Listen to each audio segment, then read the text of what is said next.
5 மினிட்ஸ்லேயே செய்கிற தக்காளி சட்னி எப்படி செய்யுதுன்னு பார்க்கலாம். 2 ஸ்பூன் எண்ணெய் ஊற்றிக்கோங்க.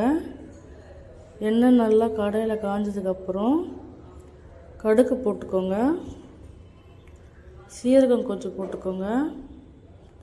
அதுக்கப்புறம் ஒரு 3 காஞ்ச மிளகா போட்டுக்கோங்க. ஒரு 4 தக்காளியை, மீடியம் சைஸ் தக்காளியை மிக்சியில் இந்தமாரி அரைச்சி வச்சுக்கோங்க. அரைச்சி வச்சதை இப்போ ஊற்றிக்கோங்க. வேணும்னா கொஞ்சமாக தண்ணி எக்ஸ்ட்ரா ஊற்றிக்கோங்க, ரொம்ப ஊற்ற வேணாம்.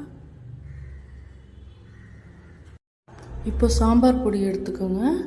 2 ஸ்பூன் சாம்பார் பொடி போட்டுக்கோங்க.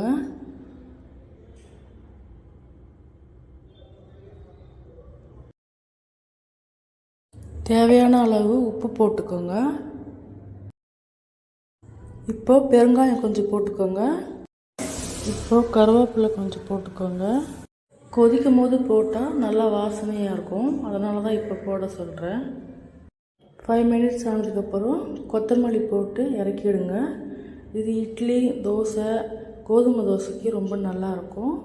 வீட்டில் ட்ரை பண்ணி பாருங்கள். பிடிச்சிருந்தால் லைக் பண்ணுங்கள், கமெண்ட் பண்ணுங்கள். தேங்க்யூ.